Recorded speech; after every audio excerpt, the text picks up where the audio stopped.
I'm Rosie from Rosie and Ramona, and we're here today in the Guildhall filming in front of this beautiful open fire. And today we're filming craft tutorials. All these tutorials today are really easy to make. They don't require many materials at all, and they're very, very affordable, so I hope you like them. Today we're going to make a photograph into a beautiful piece of art. You don't need many things. First thing you need is a photograph.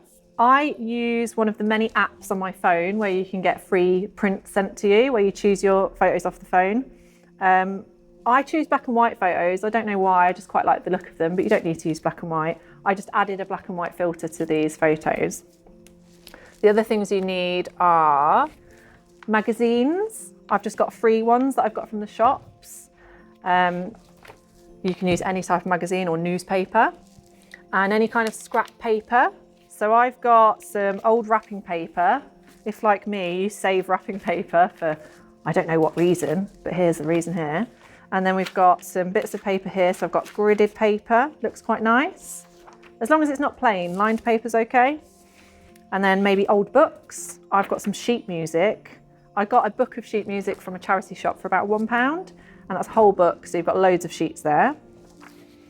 The other things you need are a glue stick, some scissors, a pencil, and some pens. Now, bright pens are the best, marker pens are really good. I use these chalk pens, but any pens you've got at home are fine. You could also use crayons or pencils, just as long as you've got a few different colours.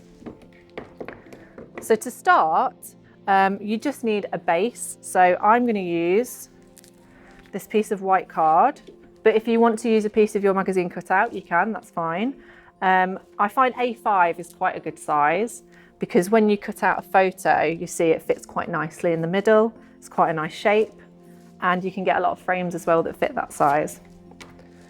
The other thing I'm going to do here, I'm just going to start my example.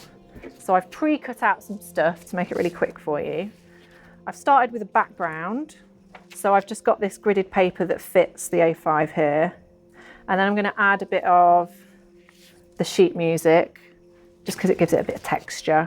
And I'll perhaps stick that sort of maybe along there. And now I'm going to get really creative. So what I've chosen is some magazine cutouts. I've gone for a sort of landscape theme. So I've cut out these buildings here. I'm going to stick them along the bottom. And then what I've done is, in a lot of magazines, you always get a makeup section. So I've cut out some bits of makeup, and I thought they could be maybe like buildings. Like this. Anyway, you're just sort of creating a collage. You can create a scene, or you could just do something really simple where you're just sort of using some bits of paper and then colouring in on top. But I'm going to do this sort of, I've sort of created a little scene here. Then the photograph, you choose where that wants to be. I'm going to stick that right in the middle there. But what I'm going to do is I'm going to draw around it with a pencil, and then this photo will be the last thing that you stick down.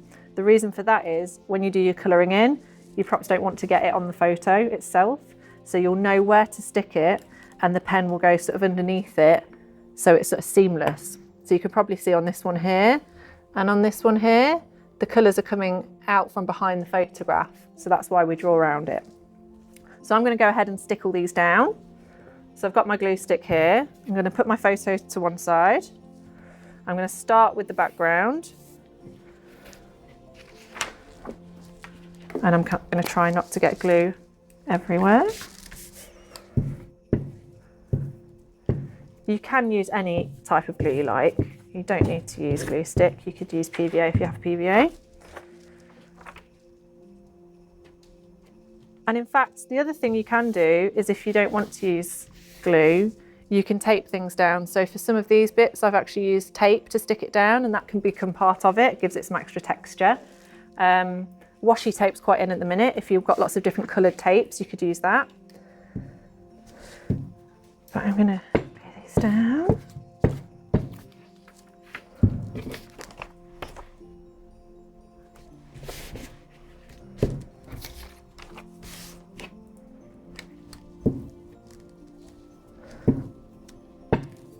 The other thing as well is, if you are planning on framing them, then you don't need to be too strict with your sticking, because once it's framed, it'll all be stuck in there.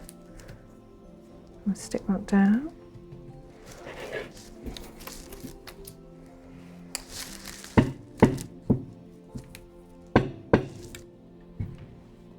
I'm going to stick that underneath that bit, like that.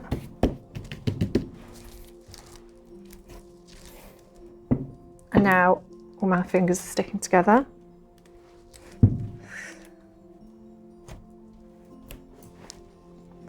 I've got that bit as well.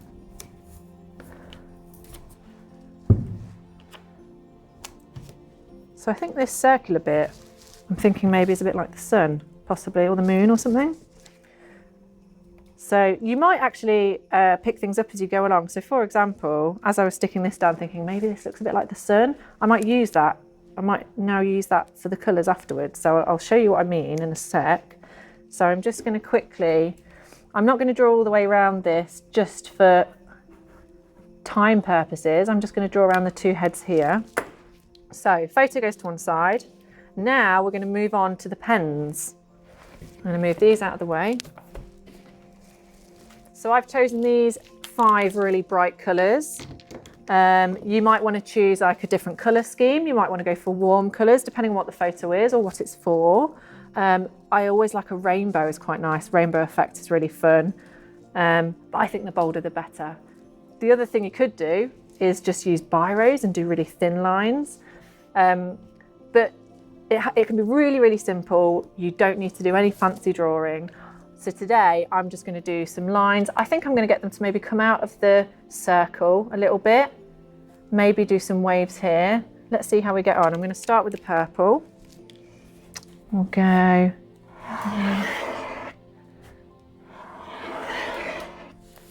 Colour that in. So the reason these chalk pens work quite well is because they're quite pigmented, so the coverage is quite nice. But they stay really bright. You could also use paint. You don't have to use pens at all. You could use any type of paint you've got. You could use glitter. In fact, I insist on it. I just haven't bought any today. You could do glitter glue.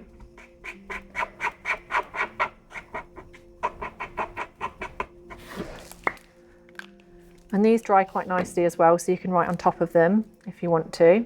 So let's go for the yellow next. And for this one, actually, I think I'm just going to do thin lines for that.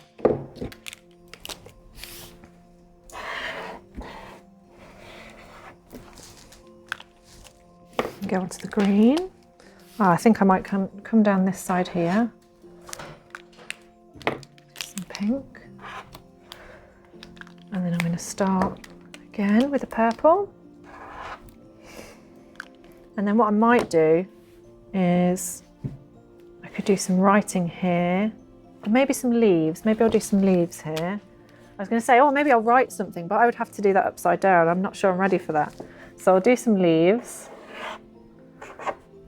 Really simple. I also think it's really nice if you're giving this as a gift, especially as like a Christmas gift for a family or a friend. Writing a name is always gonna be nice. So, you know, if you're doing it from the kids and you want to write grandma or something like that, that always works nicely. Or like I said before, a really simple quote is always good. So I've done a really simple version of this. You can see you can go crazy on these. There's loads of other extra things you can do. I've just done a really simple example for you. So the last piece of the puzzle is the photograph, which I can slot in place here. And as you can see, it's sort of seamless because I've left this till last. You've got the pens coming in and out, and it doesn't affect the photo at all. So I'm going to stick that down.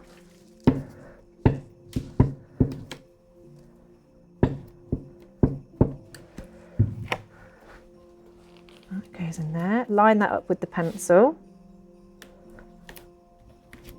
Get that building in front of the photo. Oh no, maybe behind the photo. There we go. Stick that down. I'm wondering actually, now I've stuck the photo down, I might just add a few little flecks here, just to give it a bit of something else. That's the joy of using magazine cutouts, is that you can draw on top of them, you can rip them, you can do anything you like to them. You can be really, really creative. So there you go, we've got a final piece there, and that will frame nicely in loads of different frames. You don't need to frame it if you don't want to. The other thing you could do is fold an A4 piece of card in half, and then it becomes a Christmas card or a birthday card. But like I say, you can also frame them as gifts. Really simple. Like I say, very affordable. You just need some scrap paper and some pens. I hope you enjoyed it. Thank you very much. Bye.